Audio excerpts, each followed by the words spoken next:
दर्शन करै छै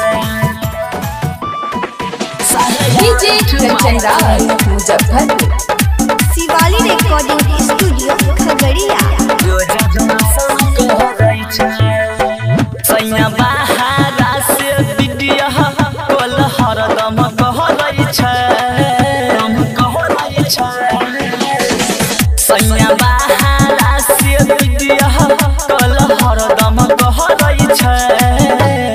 साया उठबाई के रोज दर्शन करै छै गे सखिया साया उठबाई के रोज दर्शन करै छै दर्शन करै छै साया उठबाई डीजे कंचन राज मुजफ्फरपुर रोज दर्शन करै छै जब जब बात करै पी के शराब गे हमरो के कहै दै छै नियत खराब गे जब जब बात करै पी के शराब गे हमरो के कहै दै छै नियत खराब गे गाँव में अबैले खातिर दन दन करै छै गाँव में आबैले खातिर दन दन कहै छै साया उठबाई के रोज दर्शन करै छै ये सखिया साया उठबाई के रोज दर्शन करै छै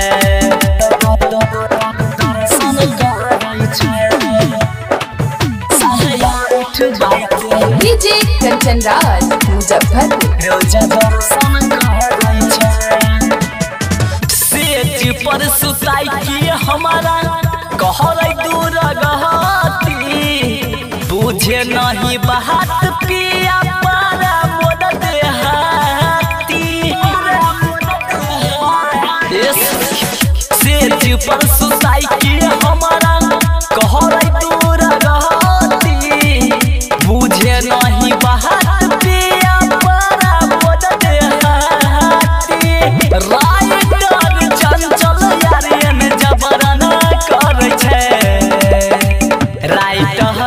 चंचल यारियन जबरन कहै छै साया उठबाई के रोज दर्शन करै छै के सखिया